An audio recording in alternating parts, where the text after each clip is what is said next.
اور حج کی تیاری ایک قسم سے حج شروع ہو گیا۔ یہاں سے گاڑیاں لے کے جائیں گی منا لے جا کر اب منا میں 8 ذو الحجہ کو کچھ عمل نہیں کرنا سوائے 5 نمازوں کے۔ یہ 5 نمازیں سنت ہیں، پڑھنا سنت ہے تو فرض ظہر، عصر، مغرب، عشاء اور کل 9 ذو الحجہ کی فجر۔ یہ 5 نمازیں حاجیوں نے پڑھنی ہے منا میں اپنے اپنے خیموں میں۔ اچھا، یہ ایک بڑا طویل مسئلہ بن جائے گا کہ وہاں قصر پڑھیں گے، پوری پڑھیں گے، اور حجاج کرام اپنے اپنے خیموں میں جھگڑ رہے ہوتے ہیں، کیونکہ کوئی کہہ رہا ہے کہ یہاں پوری نماز پڑھیں گے، کوئی کہتا ہے قصر پڑھیں گے، آپ صلی اللہ علیہ وسلم نے قصر پڑھی ہے، تو وہاں پہ لڑائی جھگڑے کی ضرورت نہیں ہے۔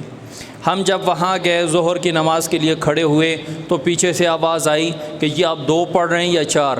تو میں نے 2 منٹ کا بیان کیا۔ میں نے کہا بھائی اللہ کریم نے ایسی جگہ میں ہمیں اکٹھا کیا ہے کہ جہاں پہ چاروں مذاہب، مالکیہ، شوافع، حنابلہ، احناف، چاروں مذاہب کو اکٹھا کیا، سب مسالک کو اکٹھا کیا۔ یہاں پہ اللہ کریم ہر ایک کو اس کے مطابق دیکھنا چاہتا ہے۔